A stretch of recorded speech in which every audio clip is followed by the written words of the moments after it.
Hello, and welcome to episode 26 and our 1-year anniversary episode of the What If South is Up podcast, where we talk about the ups and downs of creating worlds from scratch and all the misadventures we experience along the way.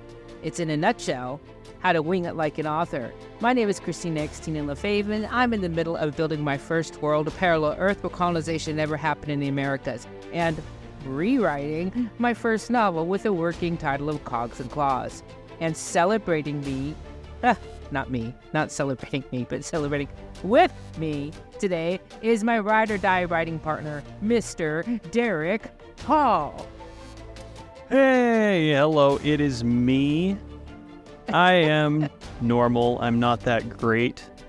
Xtina is biased, but I am Derek Hall, author and creator of the Crimson Prophecy series, of which 4 books are available. And I have another project coming toward the end of this month, so keep an eye out for that. But before we get to all of our normal, regular stuff, let's talk about what we're planning for our listeners. We've been doing this for a year, Christina. Can you believe that? It's just gone by so fast, but wow, a year. I don't do anything for a year. Right? So I mean, I've really survived impressed. for a few of them, but that was pure chance. Yeah, we've been doing this for a year, guys. I mean, granted, it's every other Still. week, but still, I'm not, you know what, I'm not discounting my achievement, our achievement, the achievement. I'm not. Hey, we stuck with We it. did Most it. podcasts last like 2 or 3 episodes and then die, so I think we're doing okay. I'm going to have to I think we're doing great, and it's mostly because of our producer, and our producer is Mr. Derek Hall. So I have to give you a hand. You have You're to awesome. freaking spread the secret around. Yeah. I do. Yeah, After well. a year, I get to. Yes, I do edit and produce our podcasts as well as talk a lot. But we are planning something a little bit what do we have? special for our listeners. You may be few, but you are loyal. And I can't You may wait. be few, but you I are can't wait. loyal, and we Yep, would I love can't to wait. honor that loyalty with a giveaway. So here's how this is going to work. Come visit our Facebook page, like or follow, and leave a comment on the pinned post letting us know what your favorite episode of the show so far has been, and why. You have all of October to submit your replies, and the winner will be announced on November 8th's episode. And this isn't just for brownie points. There is actually a prize for all of this. Our chosen winner will receive their own set of dice and a copy of all the questions we've used for the show so Whoa. far to aid in their own world-building journey. And there might even be a few other goodies if the mood strikes while we're packing all this up. There might be other goodies, but come on, the 24 questions that we've come up with have been, they have been instrumental in the world building, and they've been very interesting. Everyone Yeah. has to admit that. It's always interesting to me what looking at something from a slightly different perspective can do. Yep. So, Xtina, what are you drinking today?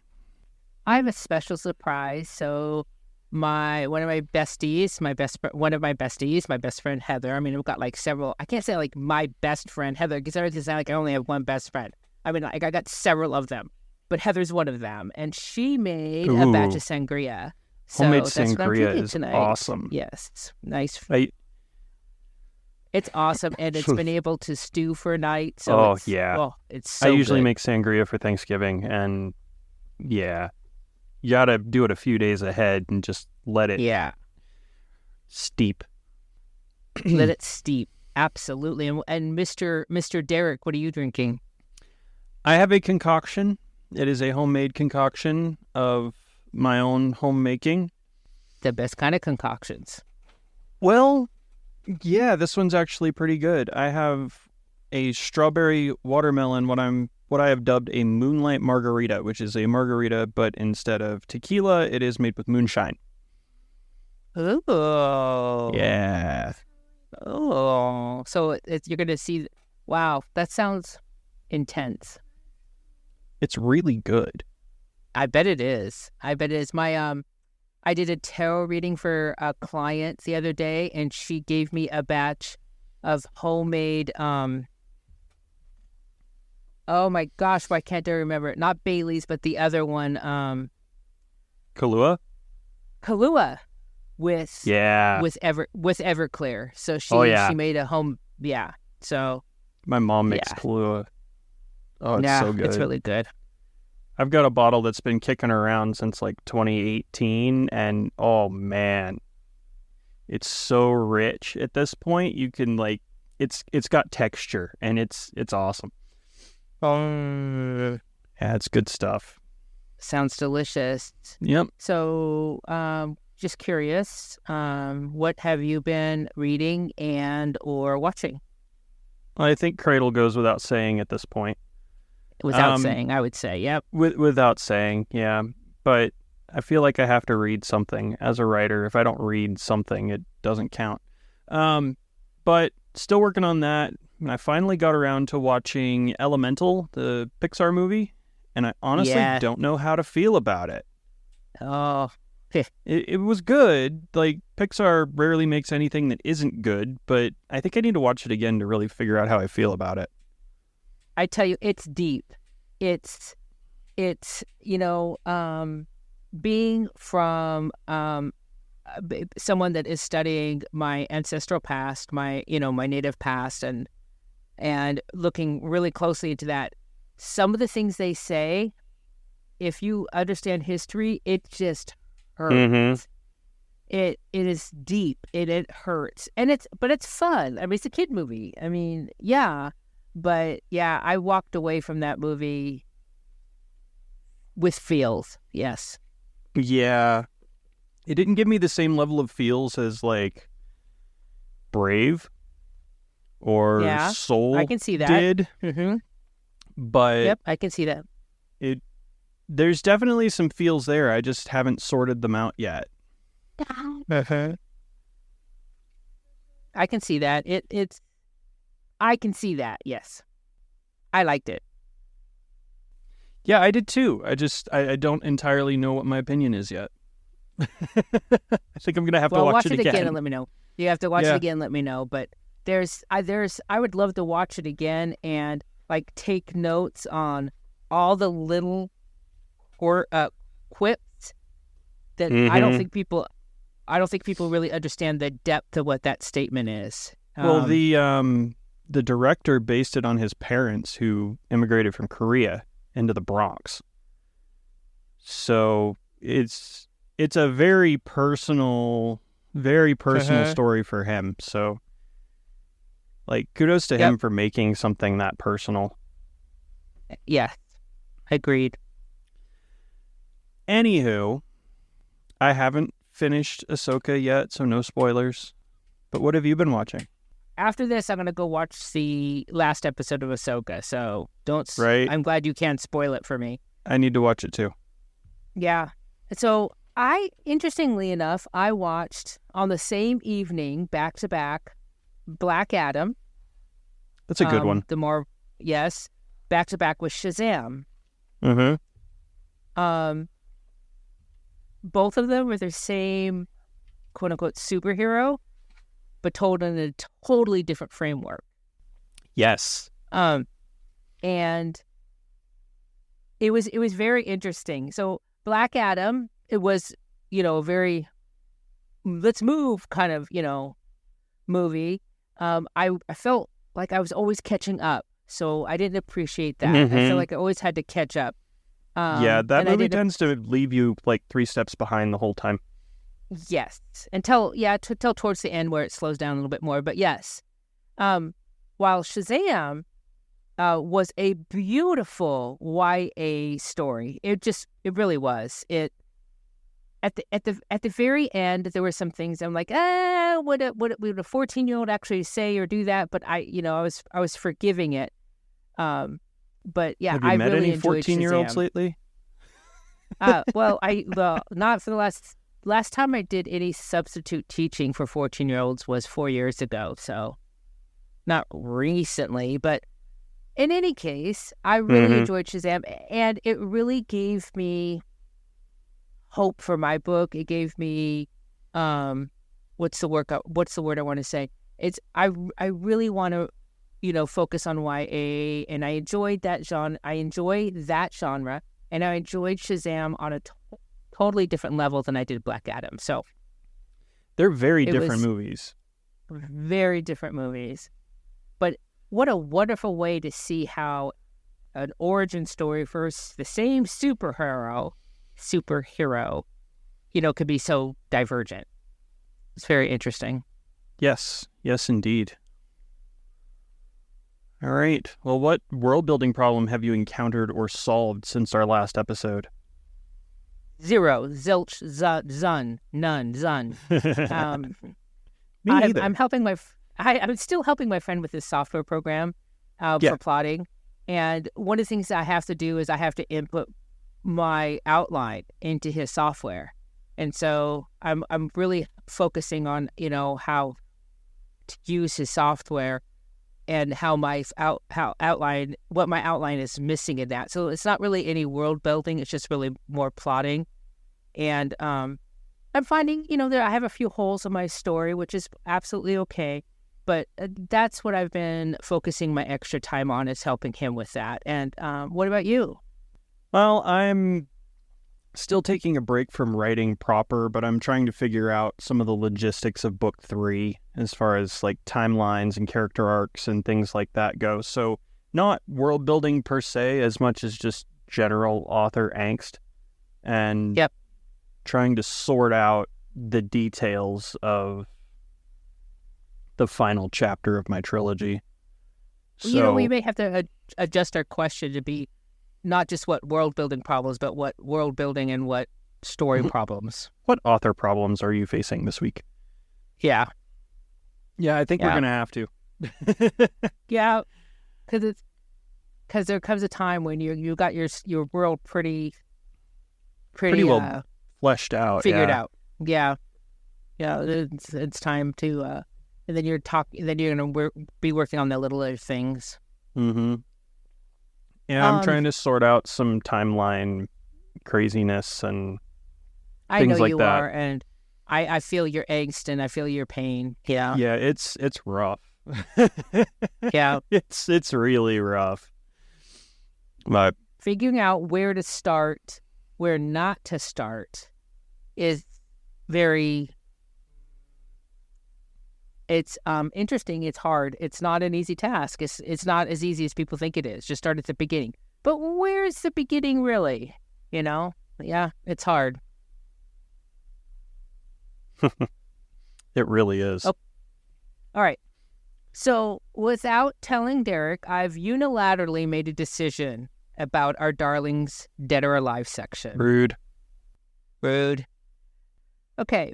So I found out that some publishers will not take a submission of a work, that any or all of it has been previously published. And that includes in a magazine or on a website, in a blog, and I'm assuming even a podcast.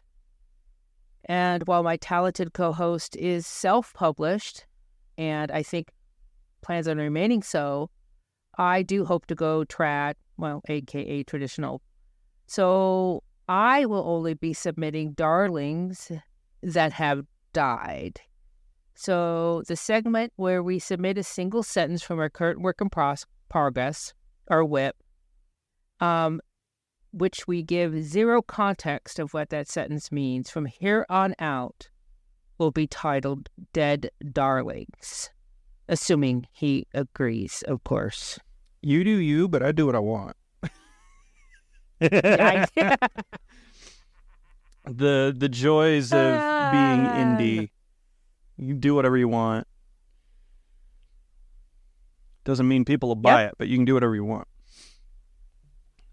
I also like the idea of sharing with our listeners, with our fans, with our whatever the reason why you're listening, people, a sentence that actually is pretty crappy, pretty ugly. That we don't need to tell them all the beautiful things we do. We can actually tell them once in a while a sentence that we thought was perfect at the time, and we go back and look at it and we're like, oh my God, am I in third grade? So And I think that shatter we can the show some of our illusion uglies of too. greatness? What are you thinking? Well, that's our job here, is to shatter the illusion that writing is easy. But we built that Yes. illusion. That's our job. We can break it. No, that's fine. You do what you feel like you need to do. I have no problem with that. So what is your dead Okay. darling then? Anixa jerked awake, and unfamiliar faces still danced around the edges of her memory. Okay. Honestly, I kind of like that, but it's dead, so... It's dead. You know, it's not a bad sentence, but it's dead. What about you? What you got? I have something... Okay, I'm going to give a little bit of context because this is not from one of my books. This is from something that like 5 people on the planet have ever seen. A little short that I did off of an image prompt. So, the queen stood like an ivory statue, impassive and unreadable, as though time itself had no power against her. I like that. I like that too. That's why it's here. That's why That's it's here.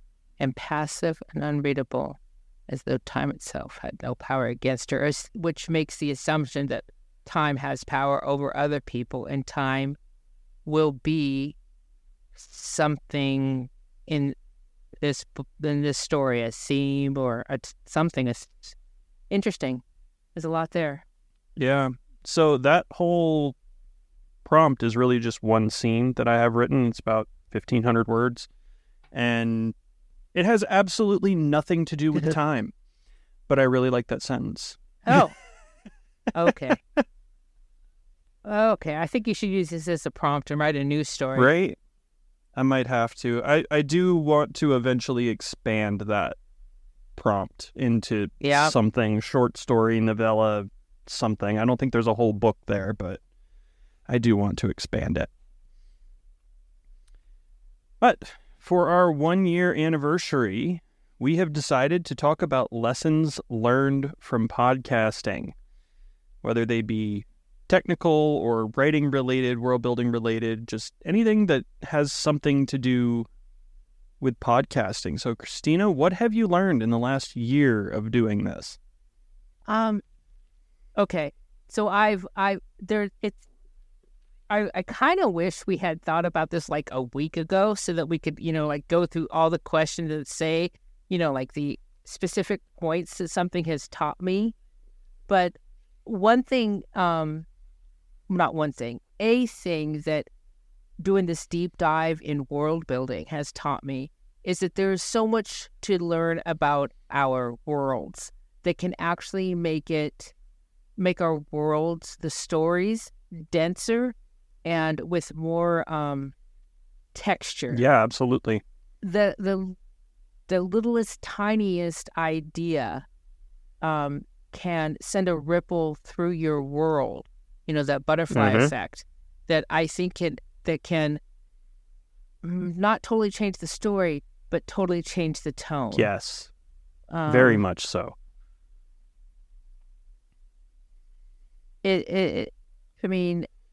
Talking this in depth about the worlds has really taught me what I know and not know about my world, but it's really given me some clear, expectations for when I'm world building and things I should be considering and things I don't have to consider, things that are just fun to consider, things that are necessary to consider. Yeah. Anything pop up for you? Well, when we started this whole endeavor, I was ramping up to publish book 1. Yep. I was about a month out from publishing book 1. So that one was done, and I was already working on book 2. And honestly, a lot of our questions and like the little, I never thought of that kind of moments have actually made a lot of difference in how book 2 and my second novella, Bearless, went when I was writing them. Because we talk about enough little random things that it's like, hey, that's a cool idea. And that would actually make a lot of big differences from a really tiny thing. You know, the pebble in a pond ripple effect. And yeah, so some of the stuff we've talked about has actually made a big difference in how writing my books has gone. Even honestly, it's probably part of my problem now with book 3. But it's your fault. So It's your my fault. fault. It's completely your fault. No, it's not. It's my fault. I wrote myself into this corner, and I will dig myself out of this cave. But like at the end of book 1, I didn't really have a currency or a monetary system established for my world. We did an episode on that, and it forced me to establish it, and then it turned out to actually play a pretty big role later.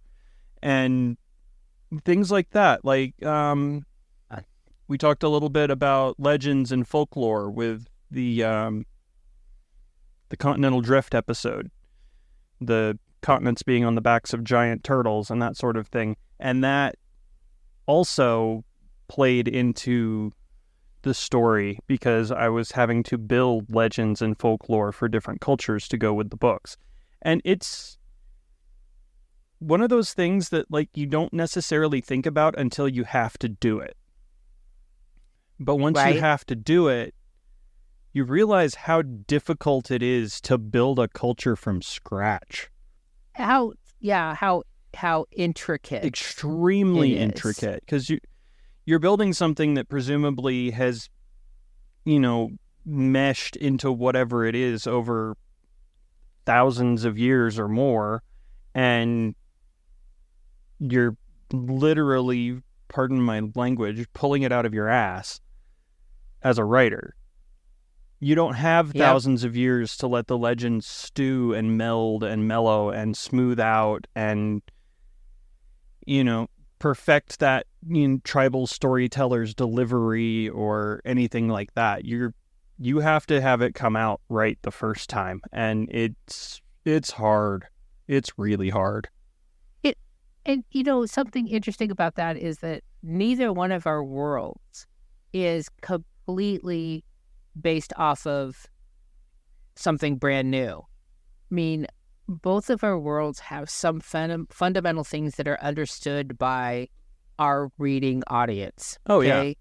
Yours being medieval magic, elves, there's certain things that are understood. Mine being, it's a parallel Earth with, these native ideals. But the amount of information that we need to develop with it. My wiki is big,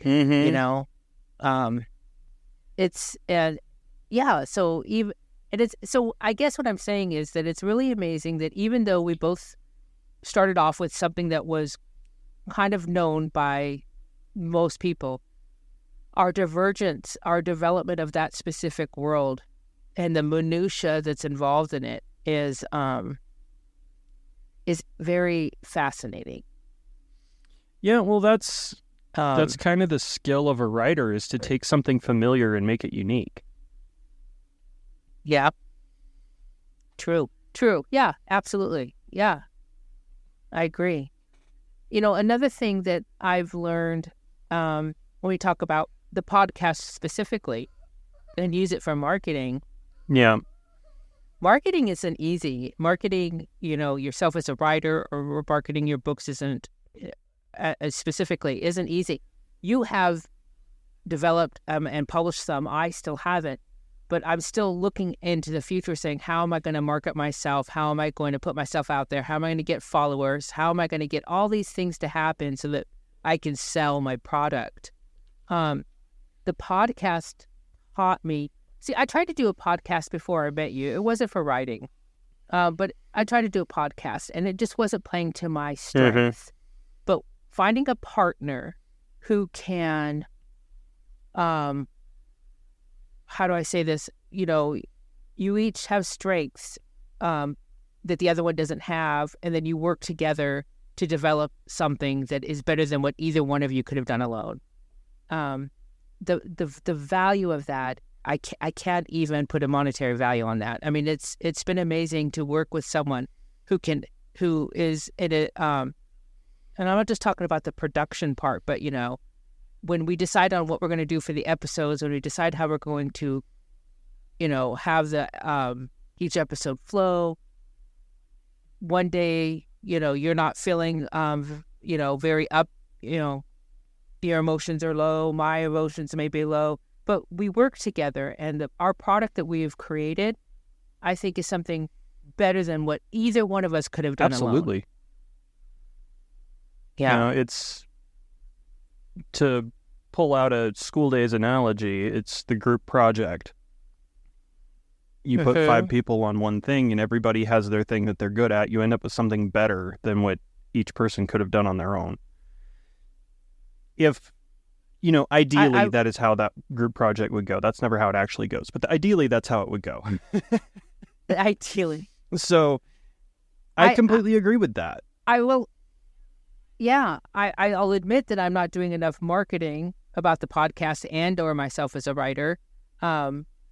And I have plenty of quote, and I'm using my air quotes here, which I do a lot that you guys can't see because it's it's an audible podcast, but air quotes here. My, wow, I just totally lost my thought.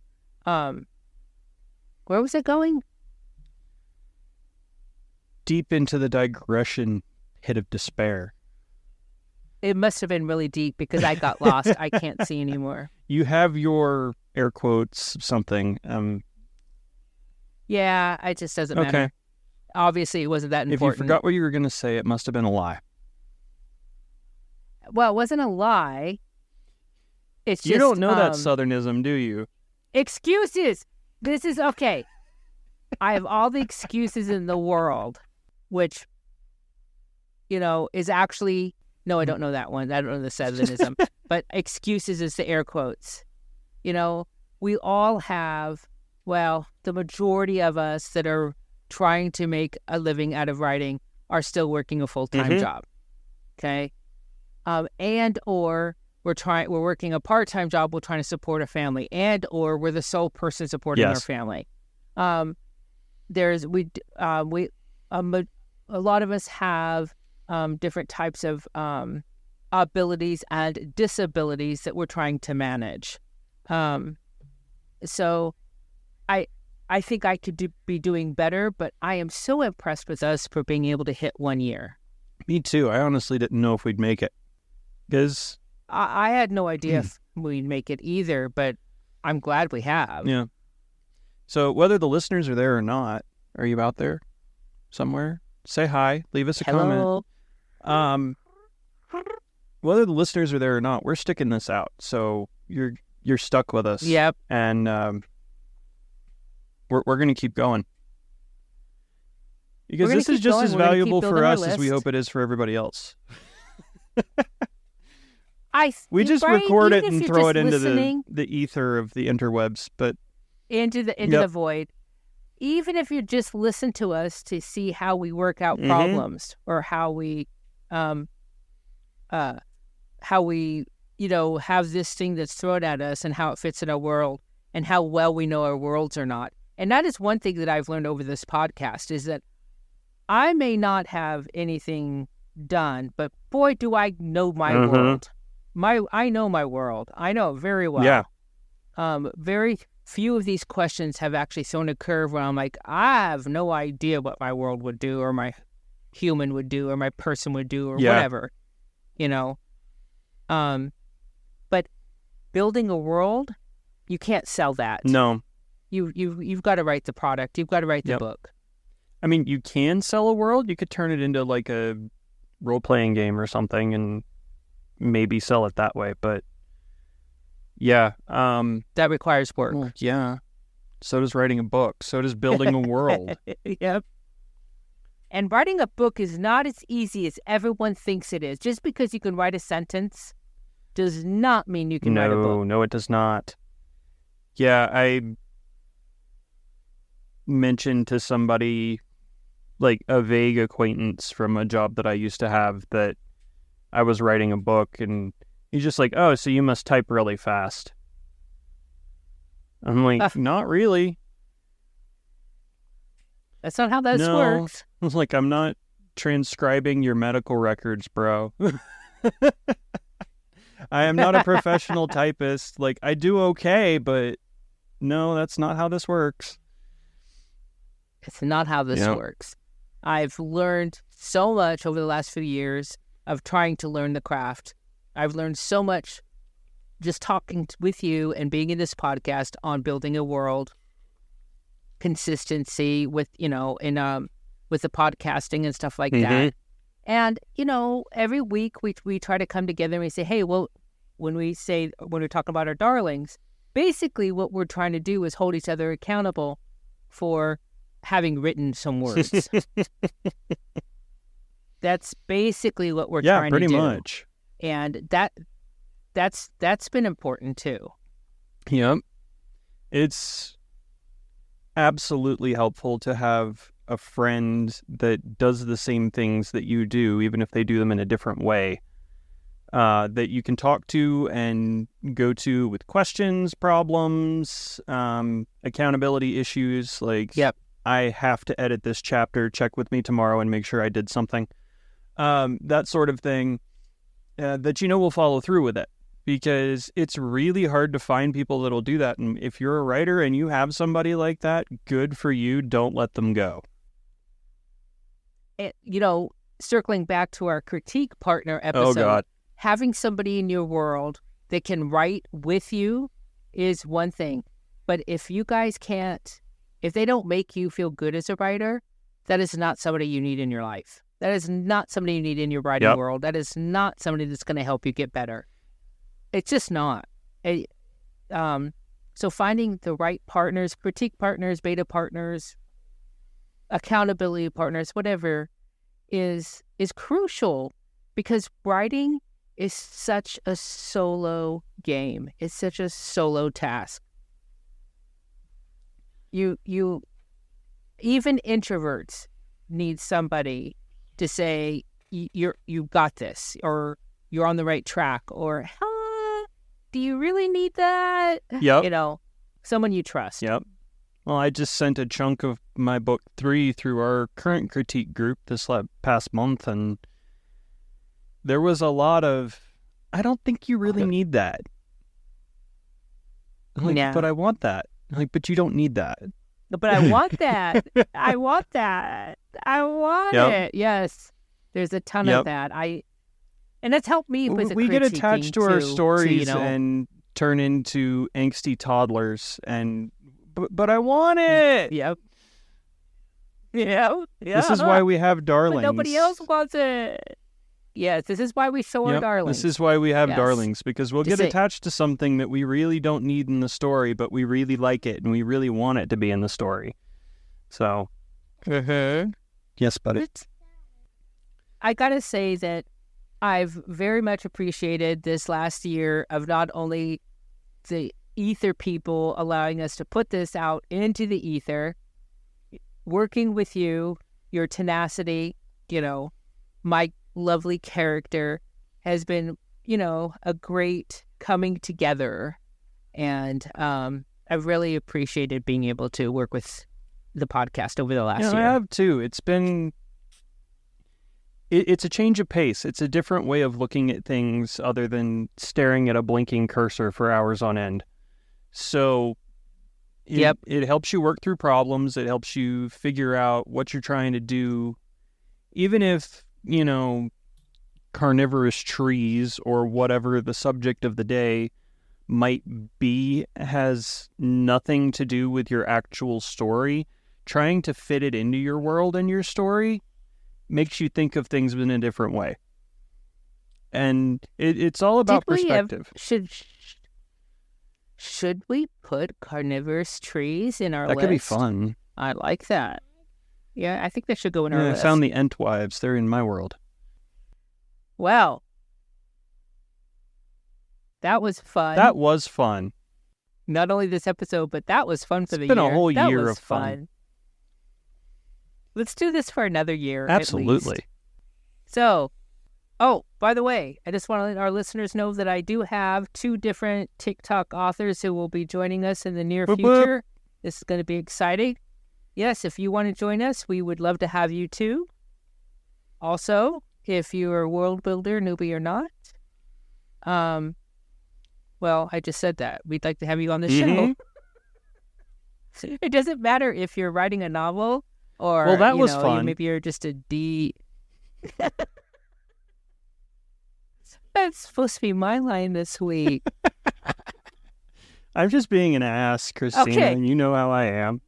I don't mind. I was going to say I don't mind your ass, but I've never actually seen it. Oh, well, so thank you. I don't know. You can All let right, us okay. know if you want to be on our if you want to be on our show by going to our website, whatifsouthisUp.com, and leaving a message there or on our Facebook page. Also, we're always interested in more what-if questions to add to our list. If your world has something interesting about it and you'd like to pose it to us to see how it plays out in our worlds, we would love to hear from you. Xtina, how can folks find you on the interwebs? My website is uniquelyxtina.com, but I can found on all the socials as uniquelyxtina. And you, Mr. My Hall? website is DerekHallAuthor.com. You can also find me as DHallAuthor on the Clock app and just about anywhere else, although I'm most active lately on Facebook. Don't forget it. So don't forget, Yep, folks. don't forget. The great minds, great Great minds. minds, or, symbiotic minds, or year-long podcast partners. Or reading the script Yeah, minds. that too. No, we don't have a script. What are you talking about? Yeah, this is all ad As hoc. much do as this we straight from the digress, hip. we do not have a script. All right. So, don't forget about that giveaway that we're doing. Go to the Facebook page, like or follow that, and leave a comment on the pinned post letting us know what your favorite episode has been so far and why. And we will pick a winner at the end of the month and get in contact to send out your winnings. So, Yay, winnings. winnings. Be a winner. Yes. Be a winner. Be a winner.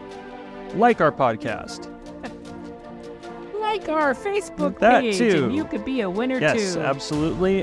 Don't forget, you can find us on Facebook, and you can also find us at our website, whatifsouthisUp.com. And one final reminder, because I'm selfish and I am putting in a shameless plug. I have a new project that is coming out toward the end of October. Don't miss it. Keep an eye out. Pay attention. It's fun. Pay attention. You'll like it. And with that, 1 year, that's a wrap. It's a wrap on a year. Wrap year. Every year Okay, wrap. take us out with a wrap, Christina. This is a wrap. I cannot rap. Worth it.